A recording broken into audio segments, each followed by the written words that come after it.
Mes frères et sœurs, que le Seigneur vous bénisse abondamment. Alléluia. Aujourd'hui, j'aurais voulu vous parler de la dernière heure. La dernière heure. La parole de Dieu nous dit que quand le Seigneur a prié, quand il devait boire la coupe, eh bien, cette coupe, ça représentait bien sûr sa souffrance, ça représentait son sang qui sera versé à la croix. Alléluia. Et le Seigneur avait prévenu ses disciples et il leur disait, eh bien, restez éveillés et vous n'avez pas pu, c'est-à-dire veiller une heure avec moi. Alléluia. Et nous voyons que le Seigneur disait que cette coupe s'éloigne de moi, cependant que ça ne soit pas ma volonté, mais que ça soit ta volonté. Ça veut dire que le Christ est Dieu manifesté dans la chair, et on peut dire que Dieu est apparu comme un vrai homme. Philippiens 2, versets 6-7. Et Pilate lui-même disait, voici l'homme. Alléluia. Ecce homo, voici l'homme.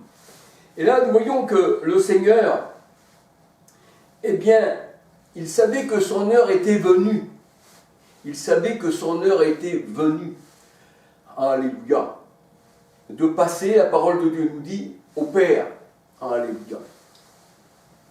Et nous voyons que cette heure qui était venue, eh bien, c'est au temps des disciples, c'est au temps du Christ.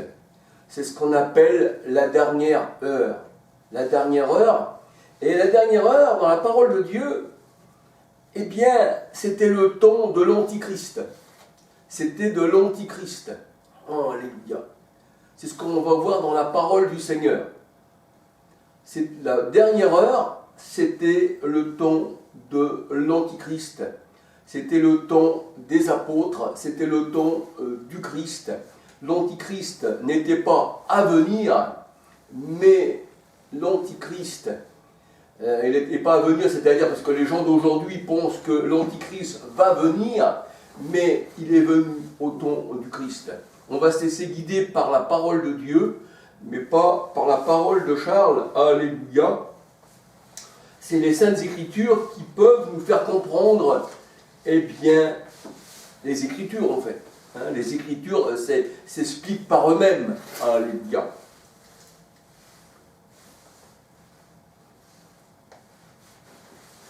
Alors, on va regarder dans la parole de Dieu, dans Matthieu 26,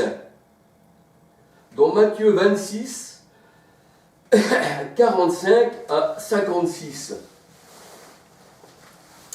Matthieu 26, versets 45 à 56.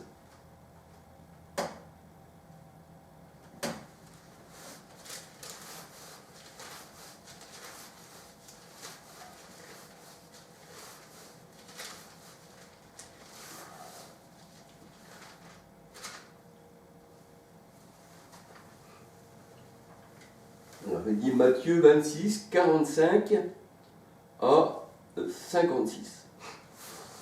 Je vais lire de la part du Seigneur, alléluia. Puis il alla vers ses disciples et leur dit, vous dormez maintenant, et vous vous reposez. Voici l'heure est proche. Pour moi qui le dis, c'est le Seigneur. Matthieu 26, 45. Voici l'heure est proche, et le Fils de l'homme est livré aux mains des pécheurs. C'est-à-dire que les pécheurs, ce sont des antichrists, ils s'opposent à l'Esprit Saint. Acte 7, 51. Ils s'opposent à l'onction. Christ veut dire onction, Jean 1, 41. Christ veut dire l'Esprit Saint, c'est l'onction. Et l'onction nous enseigne. C'est ce que nous dit la parole de Dieu dans Jean 14, 26. Je vous enverrai l'Esprit Saint et il vous enseignera. Et l'Esprit Saint est considéré comme de l'huile. Alléluia. L'Esprit Saint est considéré comme le vent, dans Jean 3, versets 3 à 8. Et le vent aussi, ce sont les serviteurs de Dieu. Parce que tous ceux qui sont nés de l'Esprit, c'est-à-dire de cette huile, de ce Dieu qui est saint, alléluia, eh bien, la Bible dit, tous ceux qui sont nés de l'Esprit sont comme le vent. Tout homme né de l'Esprit est comme le vent. Et Hébreux 1, verset 7-14, il a fait de ses serviteurs des vents. Alléluia. Parce que nous sommes comme le Seigneur. Celui qui s'attache au Seigneur est avec lui un seul esprit, un seul vent, un seul souffle. Alléluia. Alors là, on voit dans Matthieu 26, le Seigneur dit, eh bien, voici l'heure est proche, et le Fils de l'homme est livré aux mains des pécheurs. Alors, les pécheurs, c'est ça les antichrists. Alors, le Seigneur dit dans Matthieu 26, 46, levez-vous, allons, voici celui qui me livre s'approche. Donc, l'heure des antichrists était proche. C'est ce que nous allons voir dans 1 Jean 2, 18. Alléluia. Alors au verset 47, Matthieu 26, 47, on voit que là, les antichrists s'approchent. Comme il parlait encore, voici Judas, l'un des 12, arriva, avec lui une foule nombreuse, armée d'épées et de bâtons, envoyée par les principaux sacrificateurs et par les anciens du peuple. Celui qui le livrait, c'est-à-dire Judas l'Iscariote, leur avait donné ce signe. Celui à qui je donnerai un baiser, c'est lui, saisissez-vous de lui, c'est lui. Matthieu 26, 49, aussitôt s'approchant de Jésus, c'est-à-dire Judas, il lui dit « Salut maître », et il lui donna un baiser. Jésus lui dit, Matthieu 26, 50, « Mon ami, ce que tu es venu faire, fais-le. » Alors ces gens s'avancèrent et mirent la main sur Jésus et le saisirent. C'est ça les antichrists en fait. Et voici, un de ceux qui étaient avec Jésus étendit la main et tira son épée et frappa le serviteur du souverain sacrificateur et lui emporta l'oreille. Alléluia. Alors, on va aller un petit peu plus loin. Alors, on voit que Judas a été payé 30 pièces d'argent et par un baiser, il a désigné l'agneau, bien sûr, qui ôte le péché. Alléluia. Il a désigné dans Jean 1, Jean 11, 51, 52, 53, il a désigné, comme l'avait dit Caïphe, il fallait mieux qu'un seul homme meure que toute la nation meure. Donc c'était le Christ, c'était lui qui donnait sa vie pour la nation. Alléluia. Et là, nous voyons que ces antichrists, comme le Seigneur a dit, voici l'heure est proche, donc c'était l'heure des ténèbres, l'heure des antichrists. C'est ce que nous dit la parole de Dieu.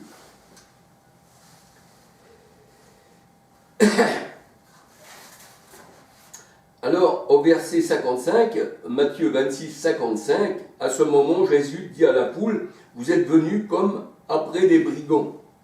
C'était ça, là, les antichrists, hein, c'est ça, hein. C'est un esprit d'erreur, hein, c'est l'antichrist.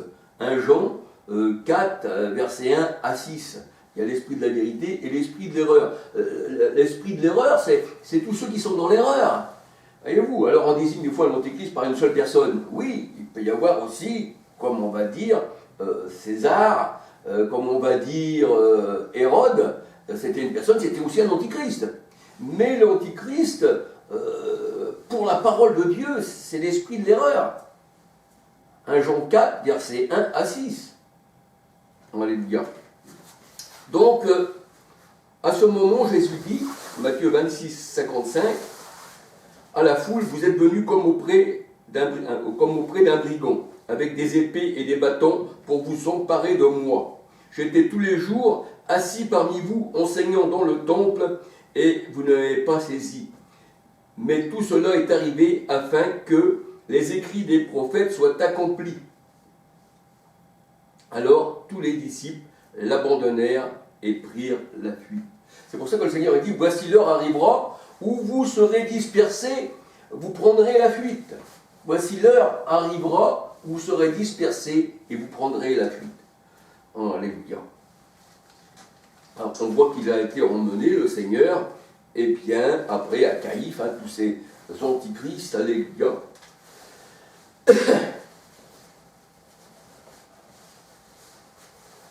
Alors on va regarder aussi Matthieu 26, versets 18, 25, 31. Matthieu 26, 18. Alors Matthieu 26, 18.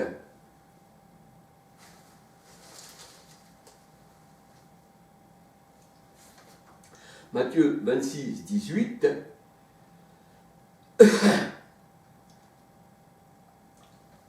Le Seigneur, il s'adresse à ses disciples, Matthieu 26, 17, 18, verset 18, il répondit, allez à la ville chez un tel, et vous lui direz, le maître dit, mon temps est proche. Et le temps est proche, le temps s'est approché, voici c'est la dernière heure, c'est là, c'est la Pâque, c'est là où Christ, notre Pâque, a été crucifié. Alléluia, c'est ce que nous dit la parole de Dieu. Christ, notre Pâque, a été crucifié. Je crois que c'est dans 2 Corinthiens 5, verset 7, un truc comme ça. Je ne me souviens plus au juste du verset. Alléluia. Alors, mon temps est proche et Christ est la Pâque. Christ est l'agneau qui ôte le péché. Alléluia. Et quand le Seigneur parle, là encore, mon temps est proche, eh bien, Matthieu 26, verset 20, le soir étant venu, il se mit à table avec les 12, et pendant qu'il mangeait, il dit, je vous le dis en vérité, l'un de vous me livrera. Matthieu 26, 22. Alors, ils furent profondément attristés, et chacun se mit à lui dire, est-ce moi, Seigneur? Il répondit, celui qui a mis avec moi la main dans le plat, c'est lui qui me livrera. Et on sait que c'est Judas l'Iscariote. Le Fils de l'homme s'en va selon ce qui est écrit de lui. Mais malheur à l'homme par qui le Fils de l'homme est livré. Il vaudrait mieux pour cet homme qu'il ne soit pas né. Judas qui le livrait, prit la parole et dit, est-ce moi, Rabbi? Jésus lui répondit, tu le dis. Alléluia. Alors c'est pour ça que le Seigneur disait dans Matthieu 26, 18, mon temps est proche, la Pâque arrive, je dois être livré. Alléluia.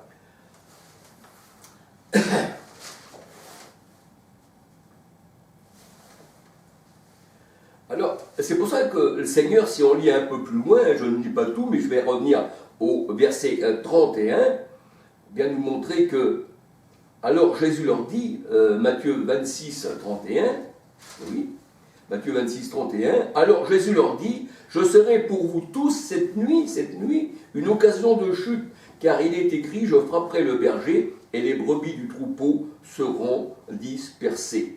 Alléluia. Et on voit, Matthieu 26, 32, après que je serai ressuscité, je vous précéderai en Galilée. Alléluia. Je vous précéderai en Galilée. Et là, on voit que Pierre dit, Seigneur, si tu seras une occasion de chute pour tous, eh bien moi je ne te renierai jamais. Mais le Seigneur dit, avant que le coq ne chante, cette nuit même, tu me renieras 3 fois. Alléluia. Donc, on peut dire après, on lit la suite, dans Matthieu 26, 39 à 56, on voit que les disciples ont abandonné le Seigneur parce que son heure était proche, c'était l'heure des ténèbres, c'était l'heure de Judas, de tous ceux qui venaient le livrer, mais c'était aussi son heure qui devait monter bien, à la croix, être mis sur la croix pour nous. Alléluia. Alors, je voudrais regarder encore dans Jean.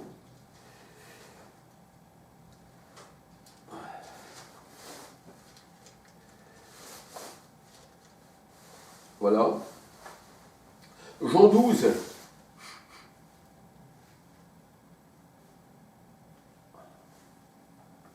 Jean 12, 1, on peut regarder, toujours avant la Pâque. Jean 12, 1, avant que le Seigneur monte à la croix.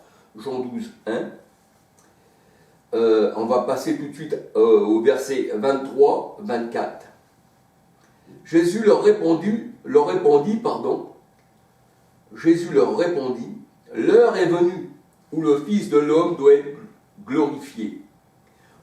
En vérité, je vous le dis, si le grain de blé qui est tombé en terre ne meurt, il reste seul. Mais s'il meurt, il porte beaucoup de fruits. Alléluia. Et Jean 12, 27. Jean 12, 27, il faut que je me trompe de verset. Jean 12, 27. Maintenant mon âme est troublée. Et que dirais-je, Père, délivre-moi de cette heure. Mais c'est pour cela que je suis venu jusqu'à cette heure. Alléluia. Et Matthieu 12, 31. Maintenant a lieu le jugement de ce monde. Maintenant le prince de ce monde sera jeté dehors. Et moi, quand j'aurai été élevé de la terre, j'attirerai tous les hommes à moi. Jean 12, 33. En parlant ainsi, il indiquait de quelle mort il devait mourir. Alléluia. Donc, on voit que la dernière heure, c'était là où on vient prendre le Seigneur et on le met en croix que les antichrists sont venus. Acte 4, 25, 26, 27, que les rois, les nations, les foules s'avaient ligué contre le Seigneur. C'était les antichrists. Alléluia. Et c'était aussi, la parole de Dieu nous dit, c'était l'heure des ténèbres. Luc 22, versets 47 à 53. Luc 22,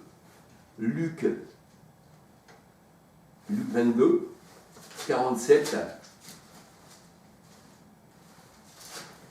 Luc 22, 47 à 53.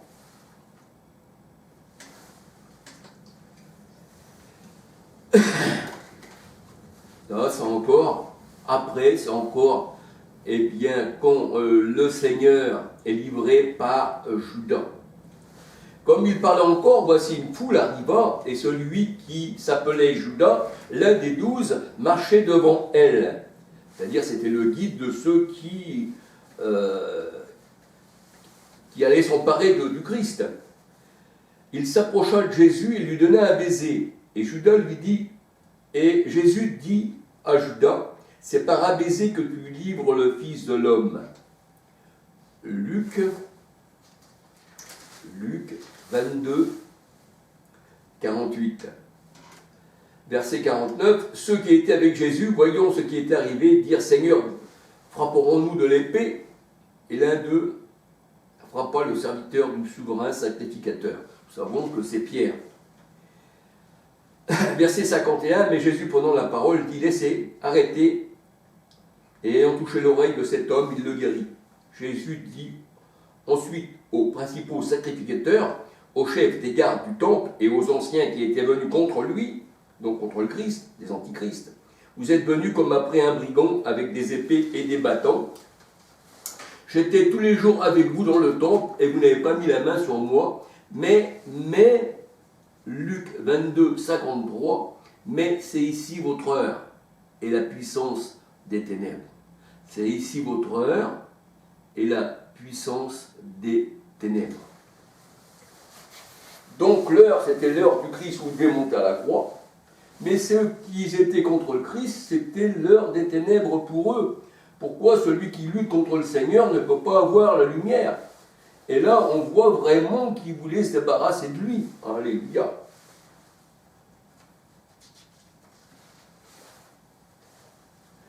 Alors, la parole de Dieu nous dit que Judas, lui, il avait part au même ministère que les apôtres. D'ailleurs, il est cité dans la liste des apôtres dans Matthieu 10, 1 à 5. Donc, Judas avait la même part que les disciples. il était aussi un apôtre. Alléluia. Il n'avait pas au même ministère. Mais la parole de Dieu nous dit, quand Judas, il a livré le Christ, c'est-à-dire le Seigneur, eh bien, Judas, il était comme un instrument dans les mains de Dieu. Il a servi au dessein de Dieu, c'est ce que nous dit la parole de Dieu. Quand il l'a désigné par un baiser, eh bien, c'était cet homme qui allait être crucifié, c'était lui. Eh bien, Judas a servi au dessein de Dieu, c'est ce que nous dit Acte 1, versets 15 à 26. Il a servi au dessein de Dieu, Acte 15, Acte 1, 15 à 26. On va regarder, je vais vous le lire. Acte 1, 15 à 26.